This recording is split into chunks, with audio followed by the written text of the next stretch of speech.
El gato con botas, una historia de Charles Perrault. Un molinero repartió sus bienes antes de morir entre sus 3 hijos.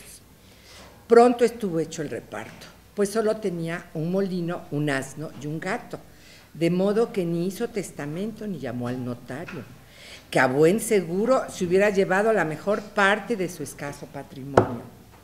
Al mayor de sus hijos le dejó el molino, al segundo el asno y al tercero hubo de conformarse con el gato.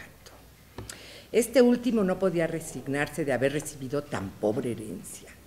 Mis hermanos, decía, podrán ganarse la vida honradamente si saben avenirse, pero a mí, después de matar al gato, comérmelo y hacerme una zamarra con la piel, que por cierto me vendría muy estrecha, no me quedará más recurso que morirme de hambre. El gato, que oyó el monólogo del joven, se le puso delante y mirándolo con aire de persona formal e inteligente, le dijo: no os afligéis, mi amo, no tenéis más que darme un saco y un par de botas para andar por las malezas y ya veréis cómo no tendréis tantos motivos para quejaros. Aunque el joven molinero no ponía mucha fe en las palabras del gato, pensó que ya era bastante sorprendente que un gato hablase.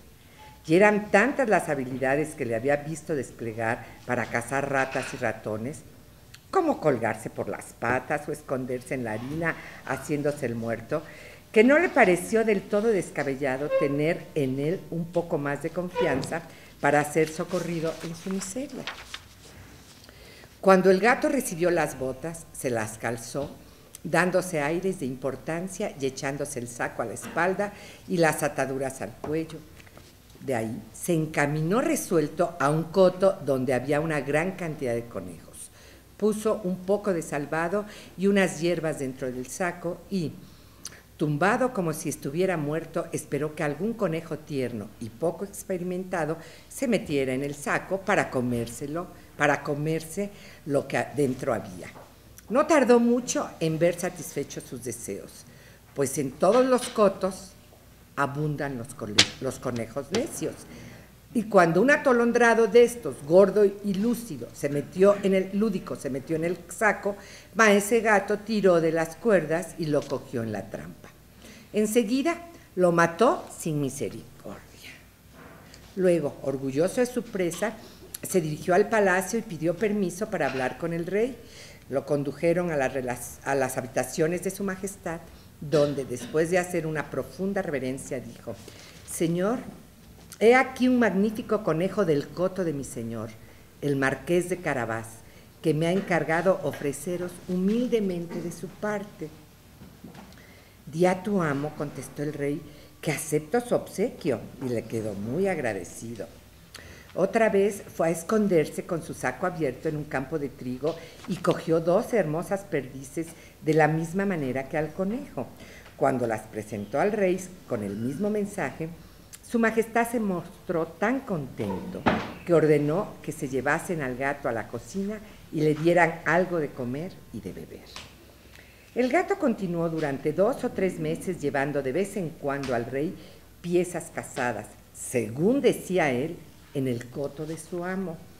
Un día, enterado de que el rey saldría a pasearse por la orilla del río con su hija, que era la princesa más hermosa del mundo, maese gato dijo a su amo: Señor, si queréis seguir mi consejo, tenéis la fortuna asegurada. Lo único que habéis de hacer es ir a bañaros al río en el lugar que yo os indicaré, y lo demás corre de mi cuenta. Tened solo presente que ya no eres hijo del molinero, sino mi señor, el marqués de Carabás. El hijo del molinero aceptó, no porque tuviera fe en la promesa del gato, sino para ver qué pasaría. Y mientras se estaba bañando, he aquí que el rey y toda la corte que pasaban por allí cerca se asustaron mucho, oyendo gritar a voz en cuello: ¡Socorro, socorro! ¡Que se ahoga mi señor, el marqués de Carabás! El rey sacó la cabeza por la ventanilla de la carroza y no vio a nadie más que al gato, que varias veces le había traído obsequios de casa. Pero ordenó a sus criados que corriesen en auxilio del señor marqués de Carabás. Mientras aquellos sacaban del agua al desgraciado marqués, El gato se acercó a la carroza y contó al rey la historia de unos ladrones que mientras su amo se estaba bañando le habían robado la ropa. En realidad, el gato la había escondido debajo de una roca. El rey ordenó inmediatamente a uno de los oficiales que fuera a toda velocidad al palacio y trajese uno de sus mejores vestidos para el joven caballero, que esperó escondido entre la hierba de la ribera. Cuando estuvo vestido, ofrecía un aspecto tan distinguido y elegante, pues el hijo del molinero era guapo y esbelto, que la hija del rey lo encontró de su agrado. Apenas el marqués de Carabás le dirigió a la princesa 2 o 3 miradas tiernas y respetuosas, ella se enamoró locamente de él. El rey lo invitó a subir con ellos a la carroza para dar un paseo. El gato estaba loco de contento al ver que sus planes marchaban tan bien y con aquella alegría se adelantó a la carroza tomándole mucha ventaja. Y anda que andarás, encontró a unos campesinos que trabajaban en un prado. Buenas gentes, les dijo, el rey va a pasar muy pronto por aquí, y si no le dicen que este campo es de mi señor, el marqués de Carabás, os mandará a trinchar a todos hasta dejaros como picadillo. Le teme más que al diablo. Ay, así pues, cuando el rey pasó y preguntó de quién eran aquellos prados donde crecía un heno tan hermoso, los campesinos contestaron a una: del marqués de Carabás, mi señor, pues la amenaza del gato los había atemorizado y no querían perder sus tierras a manos del rey. Pues es una tierra magnífica, marqués, dijo su majestad al hijo del molinero. Sí, señor, no es un mal prado, todos los años rinde abundantemente, respondió el joven hijo del molinero, que para esos entonces ya comenzaba a dar luces en él la magia de su amigo el gato. Luego llegó Maese Gato a un campo de trigo donde los campesinos estaban segando. Se les acercó y les dijo: hoy pasará el rey, y si no decís que este campo de trigo pertenece a mi señor, el marqués de Carabás, os hará cortar a todos hasta convertiros en picadillo. El rumor ya se había extendido por la comarca y sabido que los segadores de este campo no tenían nada que perder excepto su vida. Cuando pasó el rey y quiso saber a quién pertenecía el trigo que cosechaban, todos al tiempo respondieron: pertenece al marqués de Carabás. Y nuevamente el rey se regocijó de ello con el marqués. Para el hijo del molinero todavía esto era un sueño que ya comenzaba a ser vivido como real. Siguieron andando y el gato que iba adelante decía lo mismo a todos los que encontraba. Y el rey se quedó más que asombrado de la gran hacienda del marqués de Carabás. Y he aquí que Maese Gato llegó a un gran castillo habitado por un ogro, riquísimo, a quien pertenecían en realidad todas las tierras por donde el rey acababa de pasar.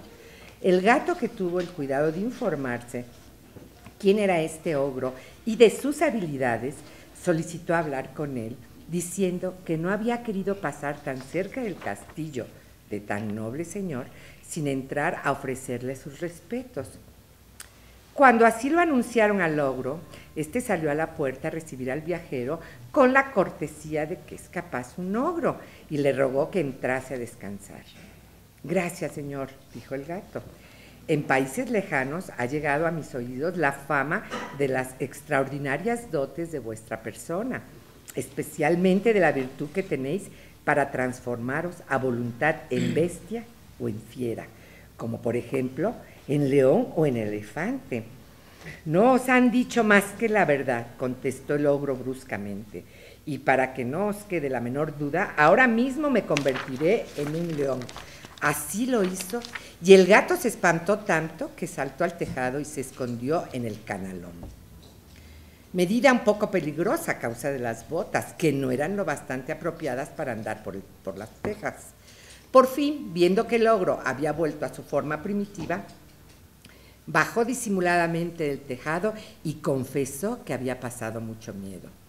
Pero, señor, dijo, también me han asegurado, y apenas puedo creerlo, que poseéis además el poder de convertiros en un animalito, una rata o un ratón. por ejemplo. Os confieso que por mi parte, hijas, lo creo imposible. ¿Imposible?, gritó el ogro con indignación. Ahora vas a ver. E inmediatamente desapareció el ogro a la vista del gato, que no vio más que un ratón que corría por el suelo. Apenas vio el gato al ratón, se arrojó sobre él y se lo comió. Entretanto, el rey pasaba por delante del castillo y le asaltaron unos deseos irresistibles de visitarlo. Al oír el gato el ruido de las ruedas de la carroza, corrió a su encuentro y desde la puerta del castillo saludó gritando: «Bienvenido, señor, al castillo del Marqués de Carabás». «¿Cómo?», exclamó su majestad. «¿También el castillo es vuestro?». «En verdad, marqués, no he visto nada tan espléndido como este patio y estas construcciones». «Entremos, os lo ruego». Para esos entonces, el joven hijo del molinero ya había reconocido en sí la postura de un marqués.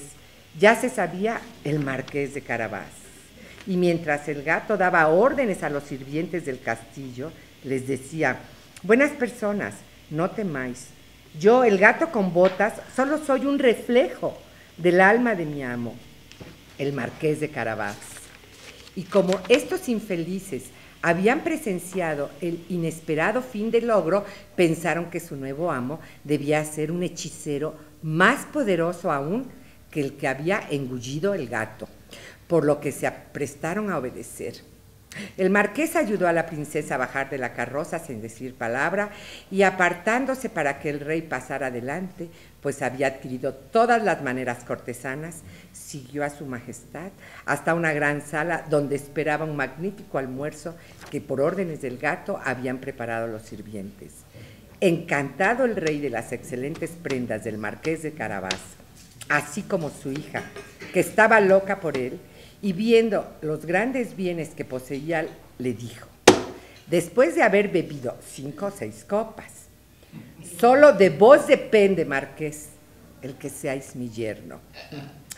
El marqués, con grandes reverencias, aceptó el honor que le hacía el rey y ese mismo día se casó con la princesa. En cuanto al gato, sabemos que se convirtió en un personaje de importancia en el reino, y anda que andarás, siguió sembrando realidades por toda la comarca. Esta historia continúa.